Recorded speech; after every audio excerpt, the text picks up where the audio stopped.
reason to come over this weekend. It worked out just right. They're home from the hospital, and we're going to take Samuel and Hannah home with us for a few days, give them a little space. But lesson is entitled today, Rule Number 1, No Other Gods. I'm going to try to, I have a lot of notes here. I'm probably going to go a little informal. I'll try to stay on my notes, but a lot of times my lessons come from sort of a catalytic effect that happens in my head when I'm sitting there listening to somebody else teach. And a couple of weeks ago, we were in the Sermon on the Mount, and I really can't remember what the connection was, but I just got to thinking about Rule Number 1. Rule Number 1 is what? No other gods. And going back to the Ten Commandments.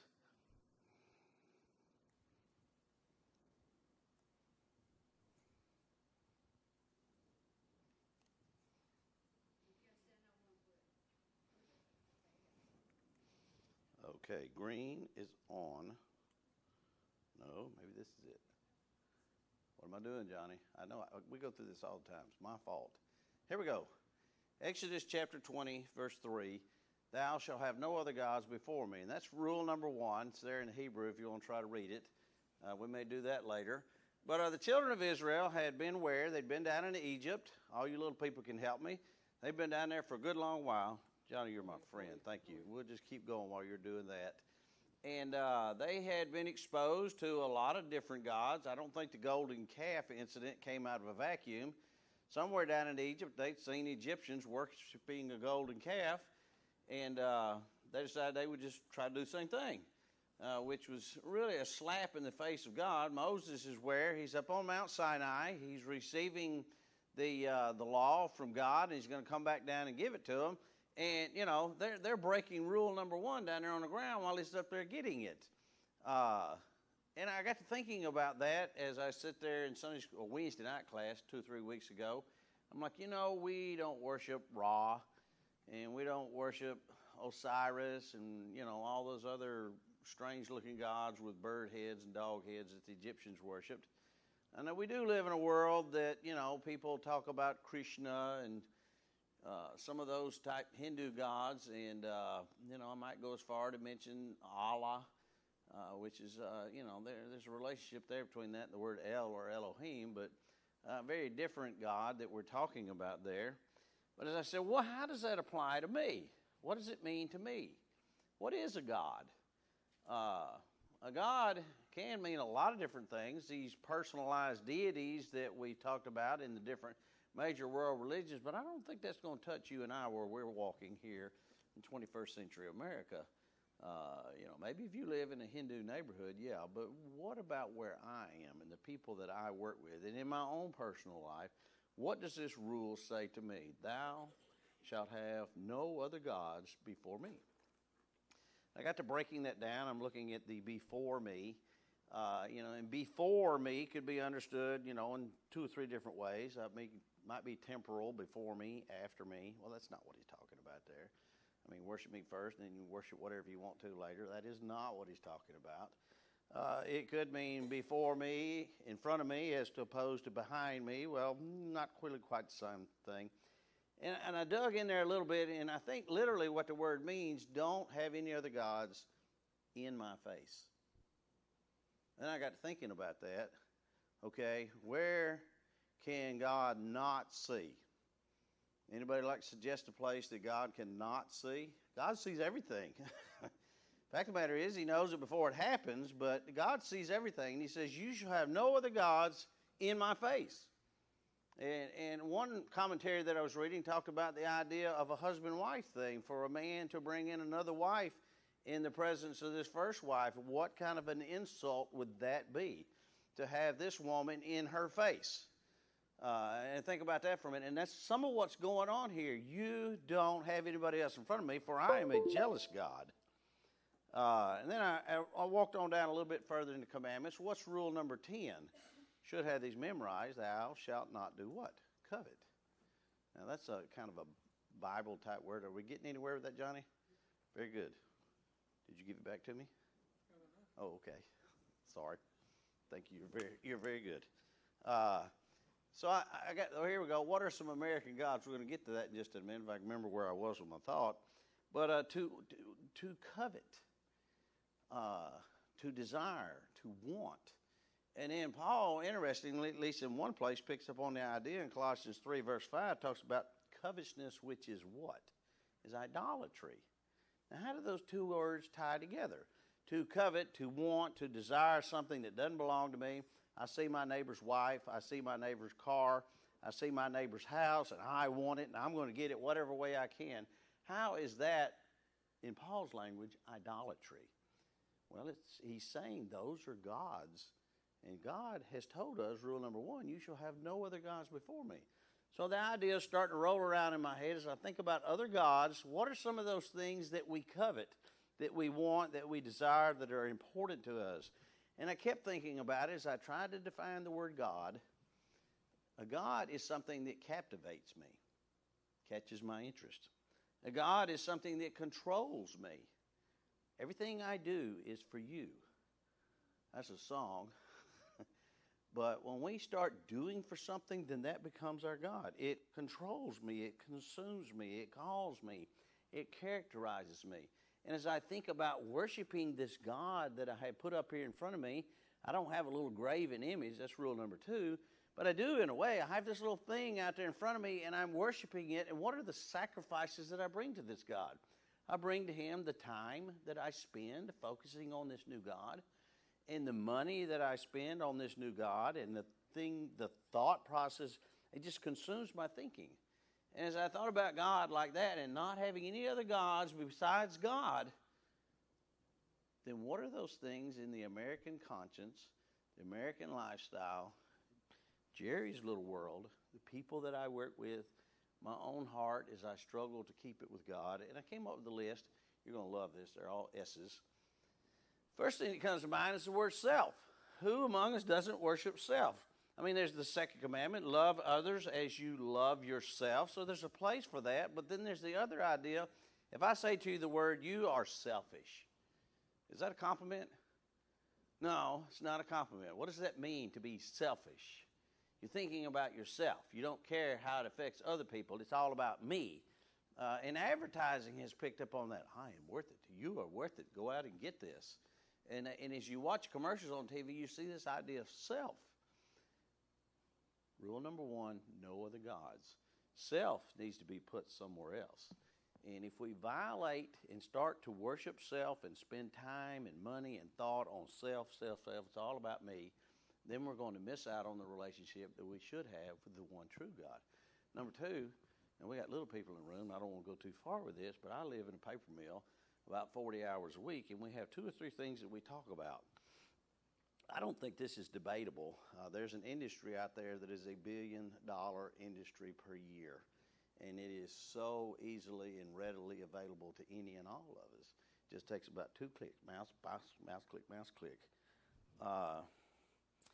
Jeremiah said that some of you people are neighing after your neighbor's wife like a well-fed stallion in Jeremiah 3, verse 5. That's 5:8, I'm sorry, it's in 5:8. But the people that I work with, they can turn anything into nonsense very quickly. And I look at Jerry and I say, am I guilty of that? I mean, evil companions corrupt good morals. It's very easy to get sucked into that. As I get a little older, some of you are a little older, it's less of a problem, but it is a problem. We need to be careful there and not let that take center place. Sports. The third is roll tide. Ding-a-ling-a-ling. I mean, I don't know who your team is, not here, thank you. And I looked at my own life, and a few months back, I said, I've got shirt after shirt after shirt, and they're all the same color. They're crimson with a little white A on them. I need to address that. So I've started buying Jesus shirts. Feeble effort, but I want to make sure the right God is in the right place. It is amazing to me how much is consumed by sports in this culture that we live in, and it starts at a very early age. I remember when our children were young, and I basically told them, I said, y'all really need to pick one sport, because we're not doing sports 24/7, 365 days a year. Not because I don't like sports, but because I didn't want that to be the God in their life, and have to be careful there. We're going to move along very quickly, get a little older. The guys that I work with are a bunch of rednecks. I'm a bit of a redneck myself. I love to shoot about guns, and we're really getting two of them here. But, you know, I've checked in the Bible, and as carefully as I cannot find the Second Amendment in there. If you understand where I'm going, I mean, it's God's guns and gold that made this nation great. That's probably not the order we think it's in, you know. Need to be careful there. Try to think of it, back up a step from it. And I listened to a radio program Melanie and I did on the way over here, and they were debating packing Christians. And I'm not against defending myself. And I'm not against, you know, defending my family. But I need to be careful that I don't become obsessed with this. And I see some people I think are beginning to be obsessed with it. Had to stretch it a bit to get number 5 here, but to be a survivalist, that's a country boy can survive type attitude. The outdoors, the woods, hunting, getting out there, being self-sufficient, being a survivor. And there's a little bit of that in me, and I want to be careful I don't go too far with that.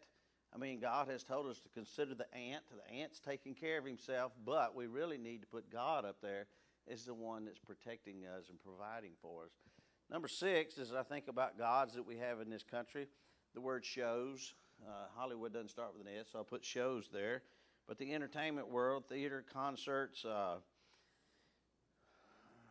have we got? We got Redbox, we've got Hulu, we've got on and on and on it goes. It is so easy to consume way too much of our time. And that's that sacrifice to that little God there. How much time am I offering up to the shows, to the entertainment, things that really aren't drawing me back closer to God? You know, Paul says, don't be filled with wine, but be filled with the Spirit. Singing psalms, there's an S, singing. We don't have that one on the list, but singing psalms, hymns, and spiritual songs. I need to be focusing on God and not on this other entertainment world that Satan would put out there as a substitute. Number 7, moving along very quickly, and this is a pretty obvious one, that striped S, the almighty dollar. It's curious to me why we call it the almighty dollar when it's God Almighty. But Jesus said, you cannot love God and gold. He didn't say you shouldn't. He said you cannot. And that's frightening. To the extent that we let gold be set up as that altar out there in front of us, then we're not going to know God. And he said you just can't do it, so don't be fooled by it. I think about salary range for stockbrokers. We were talking about this yesterday, in jobs that people are taking and the amount of money that a good stockbroker can make very, very quickly. The reason for that is because we value money. And we'll pay somebody to do a good job with our money.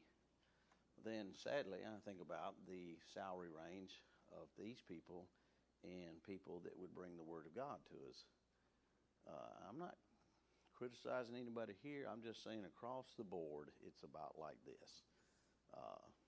It shows us what we're worshiping, what sacrifice we're making. Here's another one that kind of scares me, smartphone. Technology, the internet.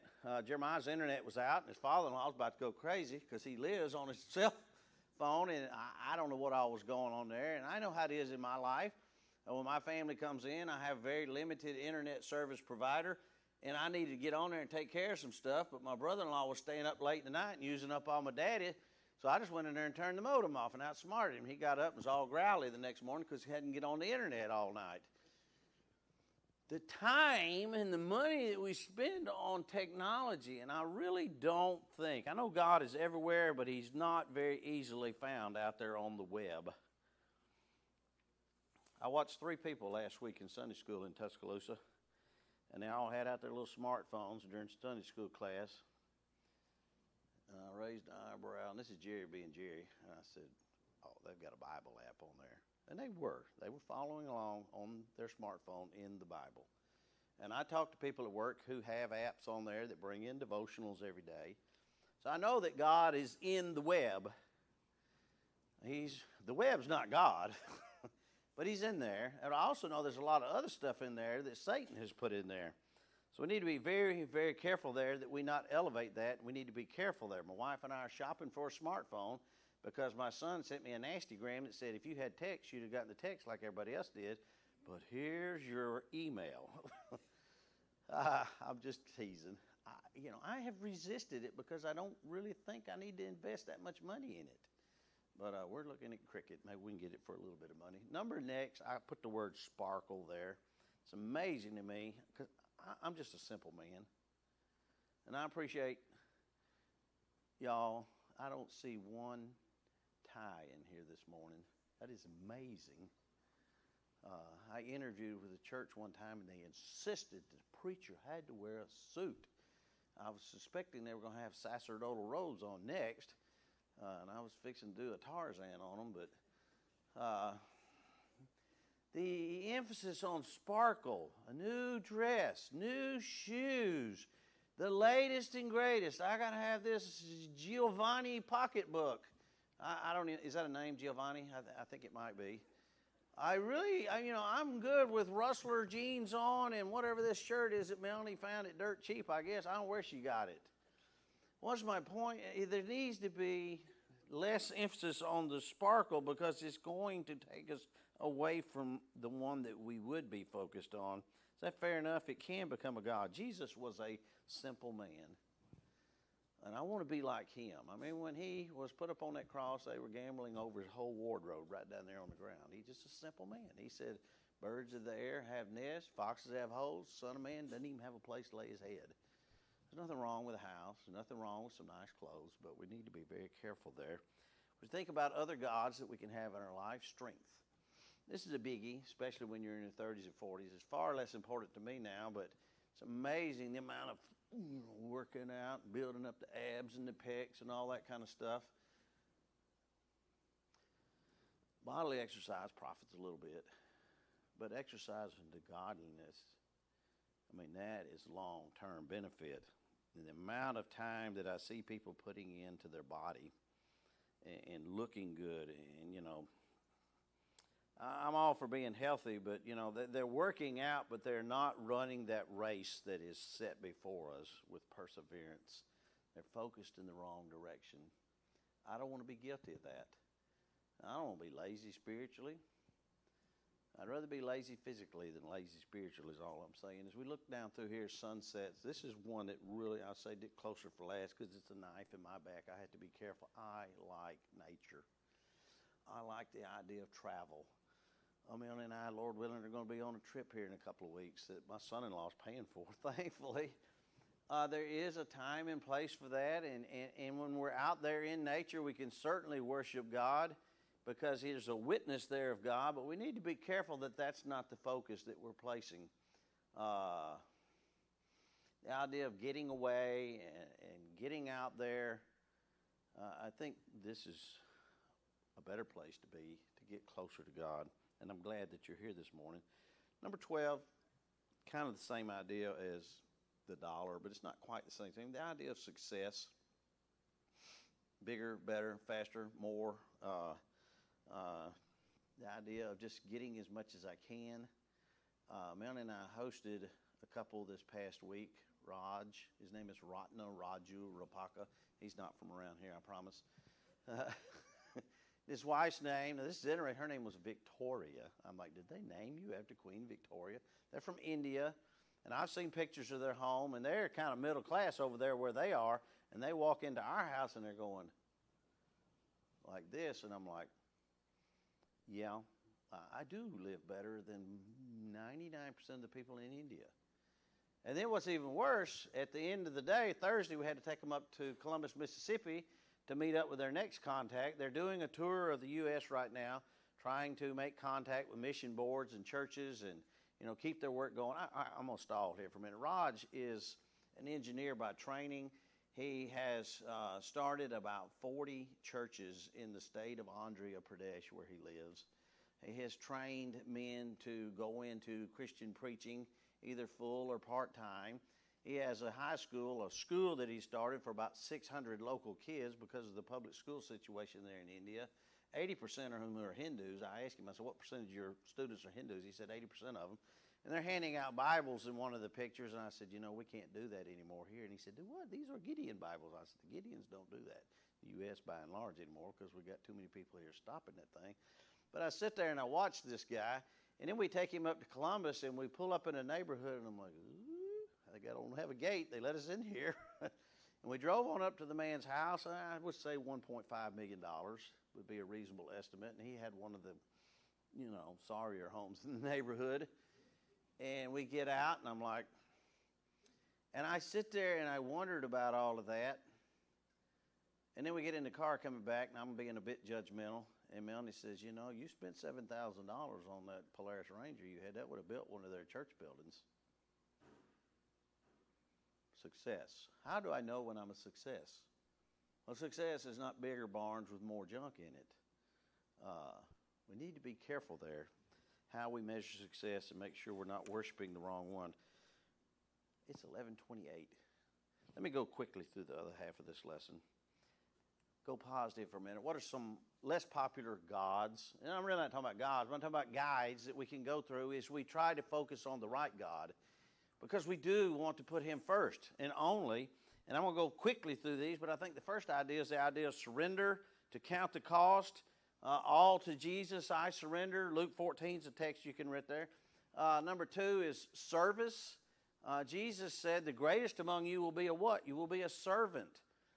That's not a very popular concept in the culture we live in. We push our kids out there, and we want them to be first in line and, leaders. We need to be foot washers. Number 3, to pursue holiness. To put that out there as a goal. I want to be holy. I long to be holy. It's a song that we sing. We've talked about this already. Simplicity. Just to put that out there as a guideline as we try to put God first, to live a simple life, to scale back some. Don't spend everything you make. Give away some of it. And every year try to give away more of it. Number 5 is the idea of solitude. This is a noisy world that we live in. I've been driving to work in a truck that the radio's not working in for the last 2 or 3 weeks. This kind of hurt me in a way because I can't hear K-Love, but it's made me be quiet for 20 minutes on the way to work and 20 minutes on the way back. And I can sit there and talk to him who's in there with me. So he's using that. And that's that idea of supplication, to talk to him. Spend time in prayer. That would be a good lesson. Acts chapter 1, they devoted themselves to prayer. Next here, the idea of sacrifice. We've talked about that really. We really didn't talk about sharing, but we have in a way. The early believers had everything in common. Matthew 25, Jesus said, when you fed the least of these, you fed me. To share. I read a quote recently where the father of the lady that we know as Teresa of Calcutta made this comment. He said, never eat a meal alone. He meant have somebody out there that needs to eat come in and share with you. And she said that she had people in her home as a child that she thought were relatives. But these were people that his parents were picking up off the neighborhood who needed a little help, and they would bring them in, put them in their house, and feed them. To share. Society. I had to do that to get an S. We need one another. Christianity is not a lone wolf religion. I could be a hermit. I mean, I like people. I love being in a crowd, but there's a sense I could be off by myself more than I should be, because I'm just kind of that way. But I know that I need to have you in my life, that one another, the strengthening that we get from that. Number 10, as we think about goals to set out there in front of us, is sincerity. To be sincere. What's the opposite of sincere? Is to be a fake. Jesus called that a hypocrite, a player, somebody who's not real. I mean, I fumble, but I hope I'm not faking. Honesty, to honestly stand before God and be humble about it and ask him to help me. I put this one in there because it started with an S, but I think there's a lot of truth to it. James says, let your laughter be turned to mourning. There's a place for sorrow in our lives. Life's not one big joke, and we need to take it seriously. Maybe seriousness should be the S there, but the idea of sorrow. And one more here, spirituality. We live in a world that's, I don't think in a lot of ways, at least the culture that we live in is very spiritual. We're very much into toys. We're very much into excitement and all the things that we've talked about. But, a cow can graze all day long and never once look up to consider where that grass came from. We need to be a little better than that. My conclusion, who's the only one that's worthy of our praise and adoration and worship? That's kind of a rhetorical question, isn't it? Jesus. Jesus is the one that's worthy of that. Who is the one true God? And that's Jesus. We're going to sing in just a moment. You're not picking up on this, but we're going to sing this song. And it's about turning our eyes upon Jesus. Our Savior, there's the S. Jesus, the Lamb of God. He's the one that we need to be focusing on. The Hebrew writer says that we need to look to Him and run that race with perseverance. We need to focus on Him. Not on all the things, the stuff, there's an S, the stuff of this life, but to focus on our Savior.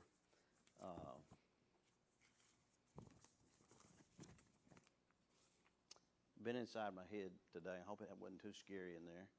But we really need to have no other gods. And these little gods that we have, we don't have, and we do have idols.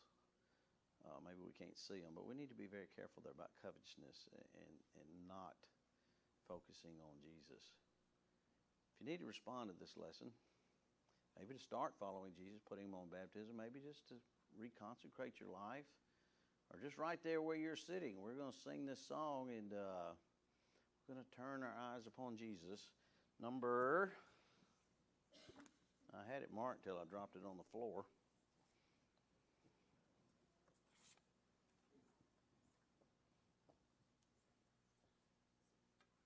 Number 335. Johnny, are you back there?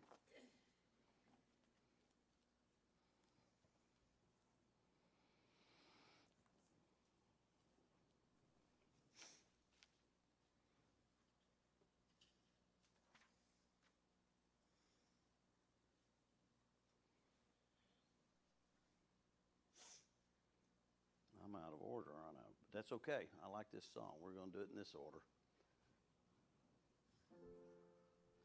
Turn your eyes upon Jesus. Look full in His wonderful face, and the things of earth grow strangely dim in the light of His glory and grace. Turn your eyes upon Jesus. Look full in His wonderful face, and the things of earth will grow strangely dim in the light of His glory and grace. I think we're supposed to have announcements right now, aren't we? Okay, who's in charge of that?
Any other announcements?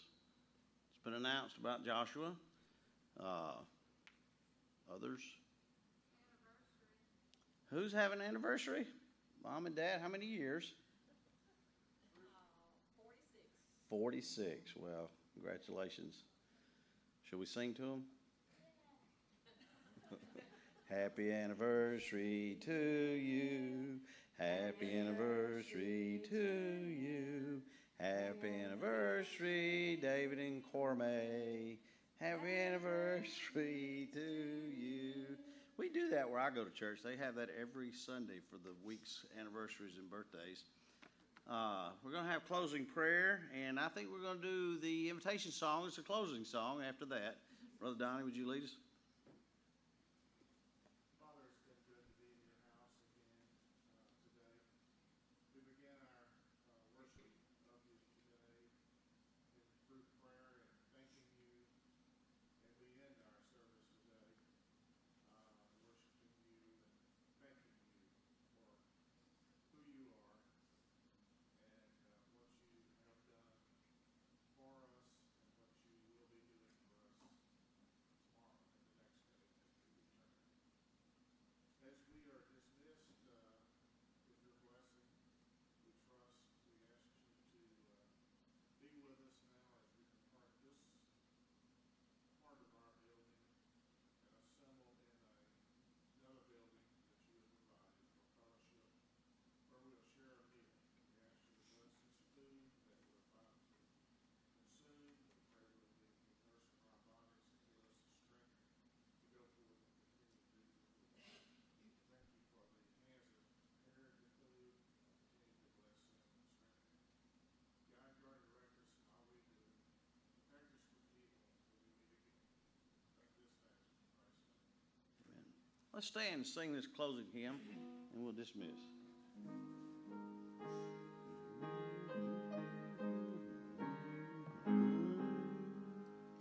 Precious Lord, take my hand, lead me on, help me stand. I am tired, I am weak, I am worn. Through the storm, through the night, lead me on to the light. Take my hand, precious Lord, lead me on. When my way grows drear, precious Lord, linger near. When my life is almost gone, hear my cry, hear my call. Hold my hand lest I fall. Take my hand, precious Lord, lead me on. Dismissed.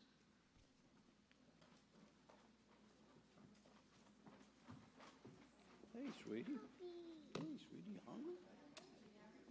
I like that song you did this morning. Hannah seemed to know it. She's got something there she's sharing with you. What, baby? Yes.